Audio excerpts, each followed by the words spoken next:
UPS और OPS कर्मचारी संगठनों का विरोध।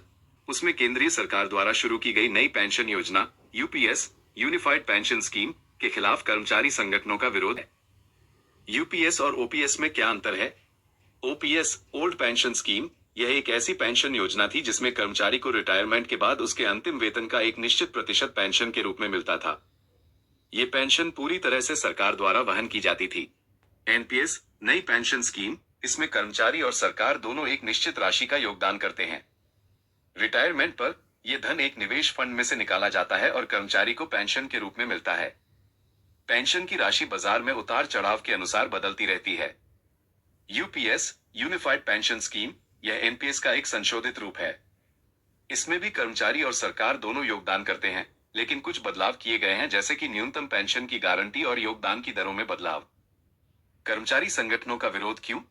कर्मचारी संगठन यूपीएस का विरोध इसलिए कर रहे हैं क्योंकि ओपीएस की मांग। वे ओपीएस की वापसी चाहते हैं क्योंकि उन्हें लगता है कि ओपीएस में पेंशन अधिक सुरक्षित होती है और यह जीवन भर के लिए होती है। यूपीएस में अनिश्चितता। उन्हें यूपीएस में पेंशन की राशि को लेकर अनिश्चितता है क्योंकि यह बाजार पर निर्भर करती है। सरकारी योगदान। वे सरकार द्वारा योगदान की गई राशि में बढ़ोतरी से संतुष्ट नहीं है क्योंकि वे चाहते हैं कि उन्हें ओपीएस जैसी पूरी पेंशन मिले। सरकार का दृष्टिकोण। सरकार का मानना है कि यूपीएस एक बेहतर और अधिक पारदर्शी पेंशन योजना है। सरकार का कहना है कि यूपीएस में कर्मचारियों को न्यूनतम पेंशन की गारंटी दी गई है और योगदान की दरों में भी बदलाव किए गए हैं। आगे क्या होगा, ये देखना दिलचस्प होगा कि यह विवाद कैसे सुलझता है। कर्मचारी संगठन अपनी मांगों पर अड़े हुए हैं और सरकार भी अपने फैसले पर कायम है।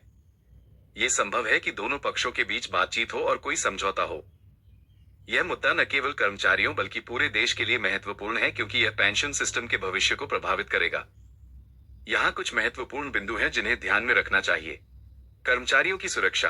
कर्मचारियों को अपनी सेवानिवृत्ति के बाद आर्थिक सुरक्षा की आवश्यकता होती है। सरकारी खजाना। ओपीएस एक महंगी योजना है और सरकार के लिए इसे लागू करना मुश्किल हो सकता है। बाजार का जोखिम।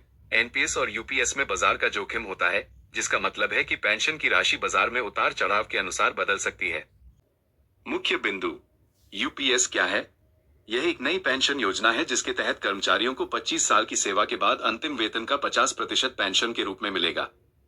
10 साल की सेवा के बाद न्यूनतम 10,000 रुपये मासिक पेंशन का प्रावधान है। कर्मचारी संगठनों का विरोध क्यों?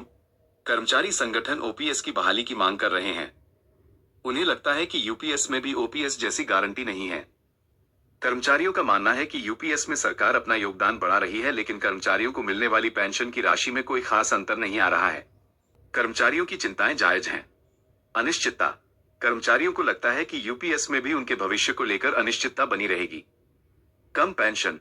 कर्मचारियों का मानना है कि यूपीएस में उन्हें ओपीएस जितनी पेंशन नहीं मिलेगी। सरकारी कर्मचारियों के साथ भेदभाव। कर्मचारियों को लगता है कि सरकार एक तरह से सरकारी कर्मचारियों के साथ भेदभाव कर रही है। निष्कर्ष। यह मुद्दा अभी भी सुलझा हुआ नहीं है और आने वाले समय में इस पर और भी चर्चा होगी। दोनों पक्षों को एक दूसरे की बात को समझने की जरूरत है और एक ऐसे समाधान पर पहुंचने की कोशिश करनी चाहिए जो सभी के हित में हो।